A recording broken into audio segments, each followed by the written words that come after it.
distinguished speaker, how to actually make the vision of Digital India a reality and where the opportunities lie for the US-India collaboration.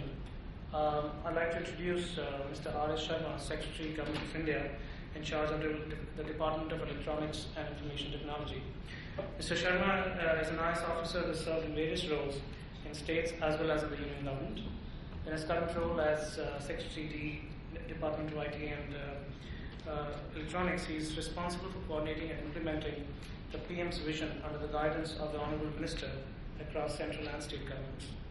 He has played a similar role in the state of Jharkhand, where as a Principal Secretary and then Chief Secretary, he was instrumental in shaping policies to help deliver digitally enabled services in the state. Mr. Sharma is widely recognized as an expert, and his contributions to IT and e-governance within the public sector context have been widely recognized both in India and abroad. Sir. Good morning, friends. Secretary Rivkin, my friends of the dais, and Manoj ji, CEOs and very, very important persons from the US industry and Indian companies. I have been here since last Sunday. On Monday, I had some interactions with our friends from Indian industry.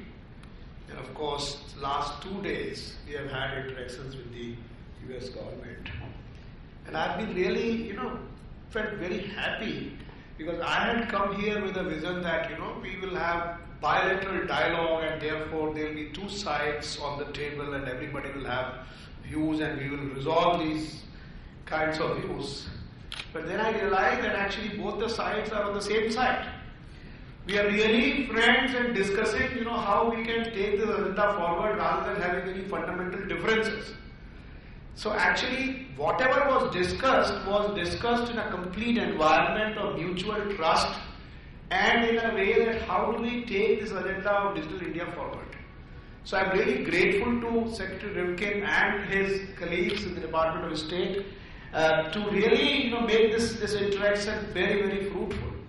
And we discussed a whole range of issues, ICT, and telecom policy issues, broadband development, how do we align the spectrum policies for mobile era, mobility of skilled personnel, how do we promote manufacturing. So there are a whole range of issues which we discussed, and I am so happy.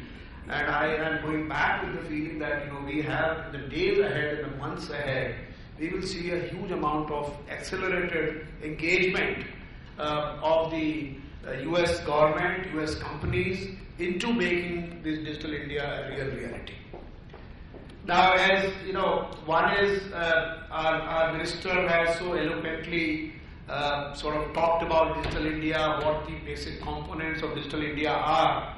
And therefore, I do not want to get into the overall sort of details of Digital India.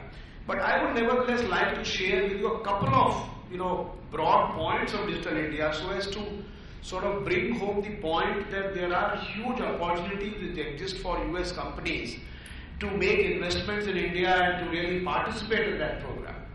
One part is we understand very well that a program of this size or the ambition of this size can never be achieved without the active participation of the industry, both from the US and both from India.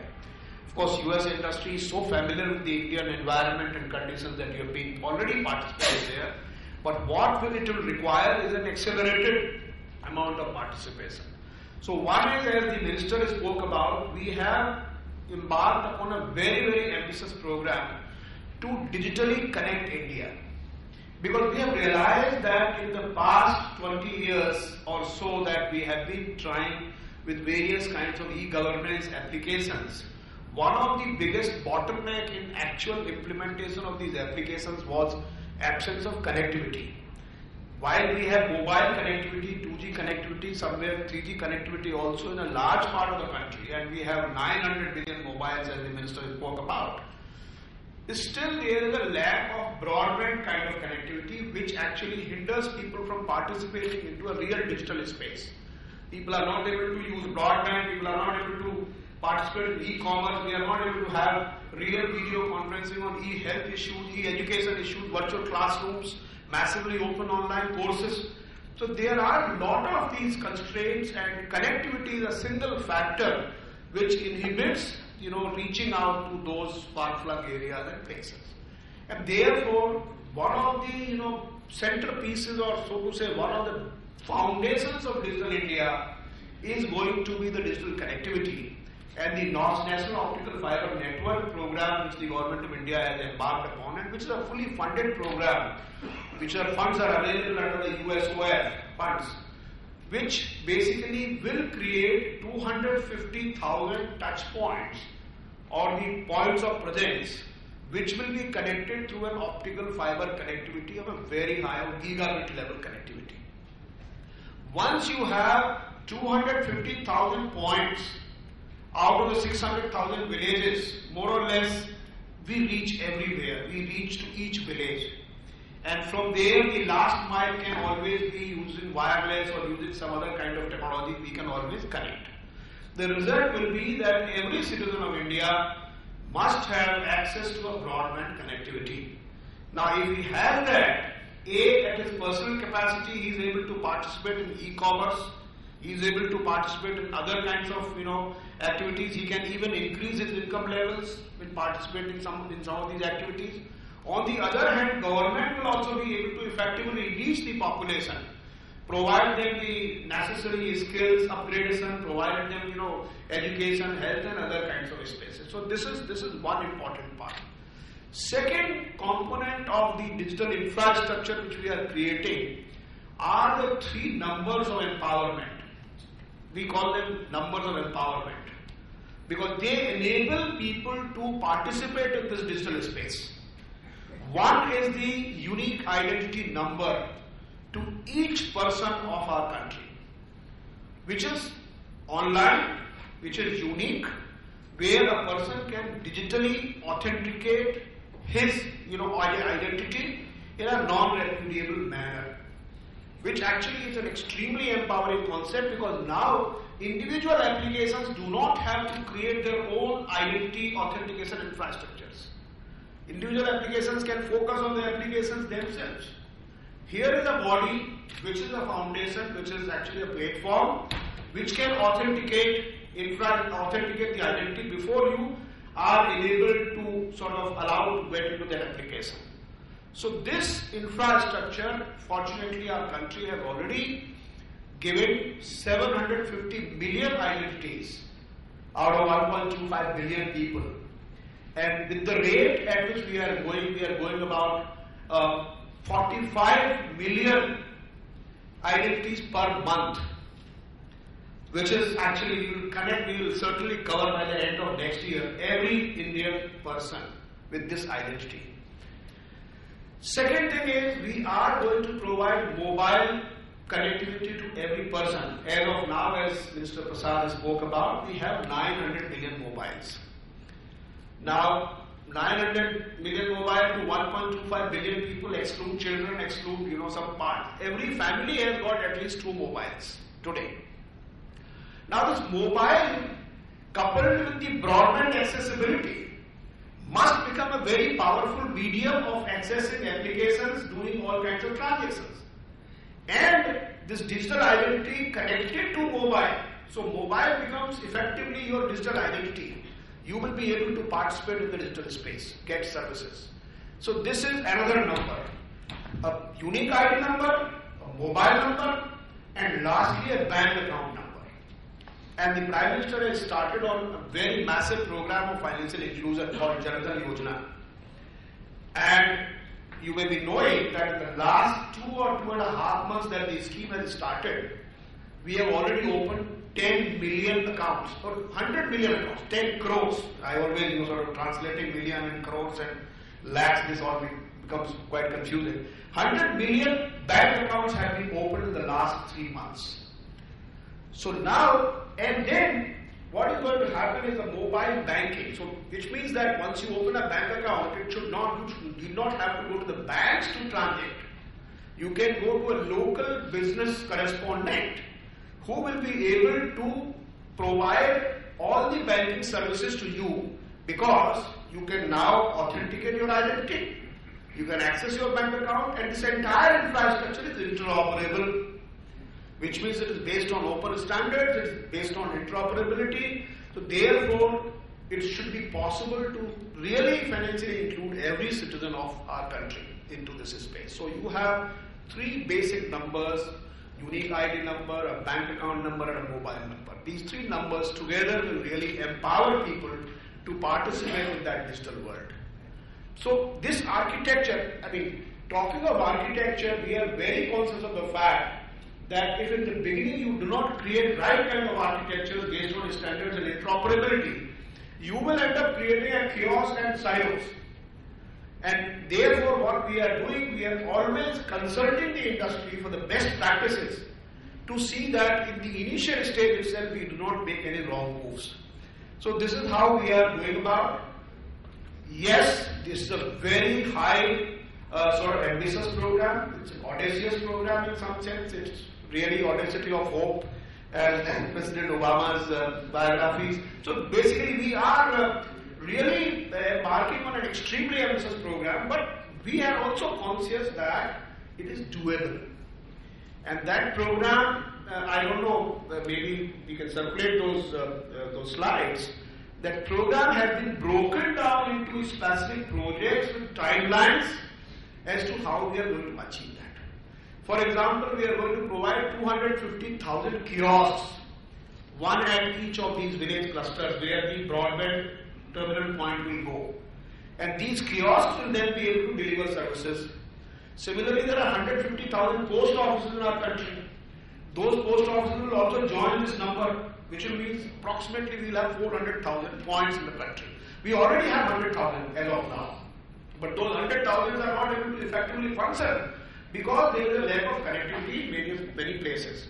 So this will actually ensure that we are able to reach. One of the programs which the Minister also spoke about, and where I think we can have real investment coming to the country, is the program relating to electronics manufacturing. Because as our Minister spoke about, we have a requirement of $100 billion worth of electronics in a year, electronic products. We estimate that there will be about $400 billion worth of annual requirement of electronic product in the year 2020, just about 5 years away. And unless we do something about manufacturing those products in our country, we will be really having an unsustainable situation where we will not be able to import these at a very large extent. And therefore, we have come up with a program of incentives, large number of incentives, financial, taxation, infrastructural, which actually makes India an extremely attractive destination for production and manufacturing of electronics products, starting from cell phones, starting from the cellular, these solar panels, and many there. The Minister also sort of enumerated some of them. So we need to, we are actually, and yesterday I shared with our American friends, actually what are the incentives which we are providing. And these, we are conscious of the fact that the cost of doing business or the disabilities which existed before in manufacturing in India must be removed. And in addition, you should provide some positive sort of incentives so that it becomes attractive. And we are aware that China, most of the electronic products actually are coming from China, and I am sure China, as you know, is the largest hub of production of these component ecosystem and the electronics products. We need to sort of ensure that India becomes a more attractive destination than China. And of course, many of the companies are now evaluating, putting all their eggs in one basket, and therefore they are looking for some other territories. And India is that territory where American, companies can invest in the electronics manufacturing. So some of these areas. Now, we also have in the Digital India program, one of the components is collaborating with people. Prime Minister Modi came up with an idea. Actually, this was just after he took over. He said, I want to have a citizen engagement platform. We really want to have a truly digital democracy. So while the Facebook is there, which can, where you can share your photographs, have personal friends, and the kind of interaction which you can do, he said, let's have something which is a purposeful kind of Facebook. Purposeful means something which is connectivity policy making. So let us make citizen as an important part of the policy dialogue. And he came up with the idea of a platform, we call it mygov.in. And mygov platform has become a very vibrant platform to actually share ideas. And I have also worked in this space for quite some time, but I am really surprised at the creative capabilities of people to sort of collaborate, and they are able to provide beautiful policy initiatives, very, very out of the box policy initiative, policy kind of the thoughts. And we are able to integrate that into our system. And now what is happening, each department is now putting up, this is my problem and I want people's contributions, suggestions to that problem. And I would encourage you as Friends of India to kind of become a part in that, and maybe you provide. And believe me, it is not that you are talking to a wall, you're just giving thoughts and nobody is listening to them. We have a very, strong set of people at the back end who are actually analyzing each input received and then, putting it together, creating executive summaries, putting it before the policymakers. So this job is being done. Therefore, your voice is being heard. And this is really a digital democracy. Now we are not dependent on a few select people who are domain experts in that area and giving a policy advice. Now we are talking to people at large, those who are concerned with policy making, those who have creative thoughts to give, and they can provide. So there are a number of other initiatives which are being taken as a part of Digital India program to really make it qualitatively better and sustainable program. I will only urge at this point that there is a great opportunity, as our minister said, we are sitting on a cusp of a digital revolution. And believe me, we are working very, very hard, tirelessly, with the specific milestones for achieving each of these objectives, so that we are able to really take the country forward, to transform it into a digitally empowered society and an knowledge economy. We all seek your collaboration and cooperation to make that happen. Thank you very much.